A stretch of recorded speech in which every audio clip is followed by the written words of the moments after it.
So, okay, let's give this a go. This is my first attempt at doing a video blog, I guess you call it, and I'm going to have a look at the Sigur Ros film Inni, which came out a couple of months ago now, I think.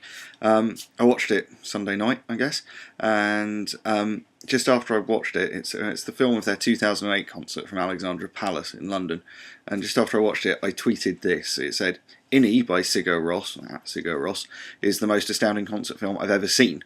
I don't want to go back to the real world now, and I still can't really think of a better way of expressing what I thought about it at the time. That said, obviously I'll have a go, because otherwise this will be a very short video blog.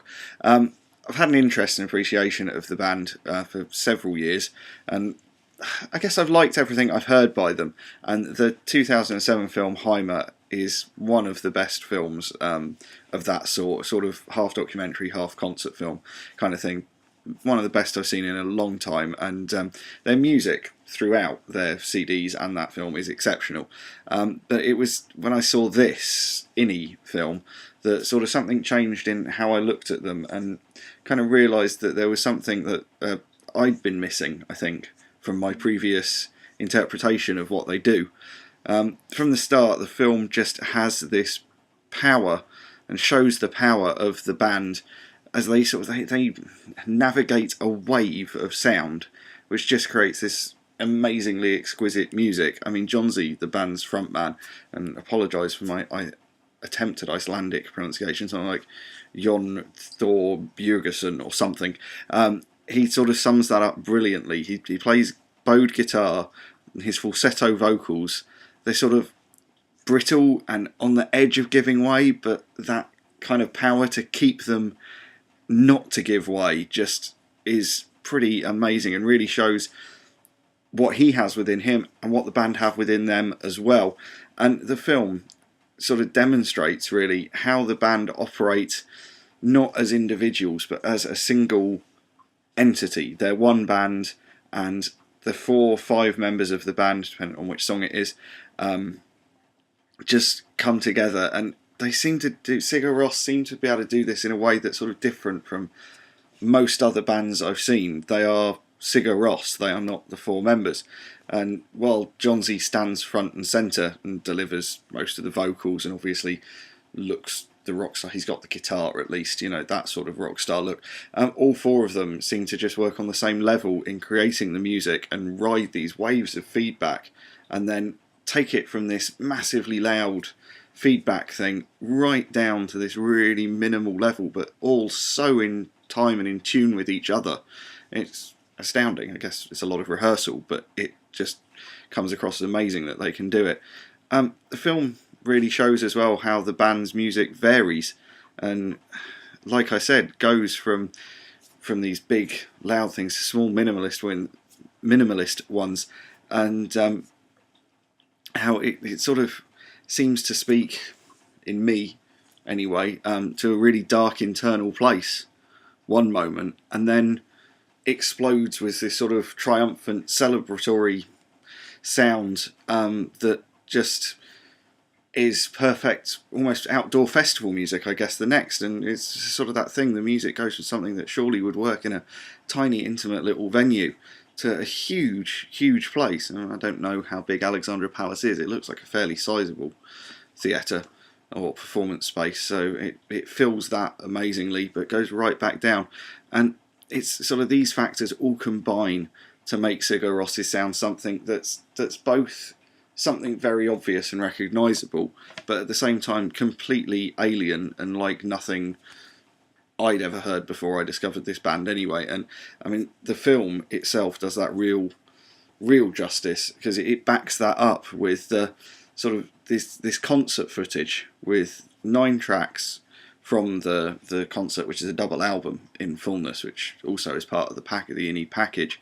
But it sort of looks like something that comes from the past. It's scratchy, it's black and white, they're flickering images, that kind of old home movie projection look, but at the same time with this sort of clearly, sharply recorded modern edge to it. And it's a kind of almost a steampunk kind of thing, but not steampunk necessarily as a Victorian crossed with modern technology kind of thing. It's like Sigur Ros's own special version of steampunk.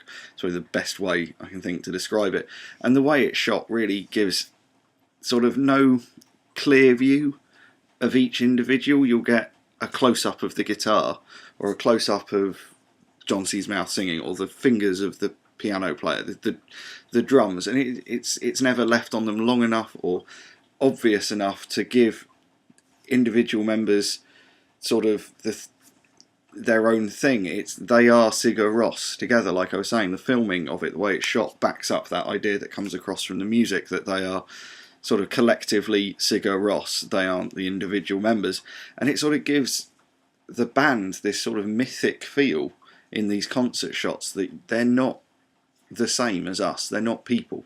That's how it comes across. But then between the songs, there's shots of the band off stage. There's them riding little scooters in a car park at what looks like outside a festival or something. There's them being interviewed on the radio, and clearly not being the most comfortable interviewees on radio or anywhere by the looks of it.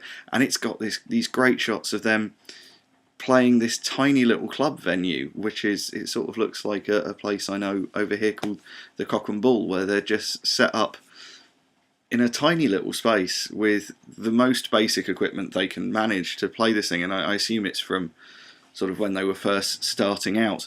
And this really kind of like combines to make the band appear at once this massive mythic thing, which their music now, and in this big environment, really fills this mythic space, but also at the same time sort of showing, actually, no, they're normal guys. They get nervous on the radio.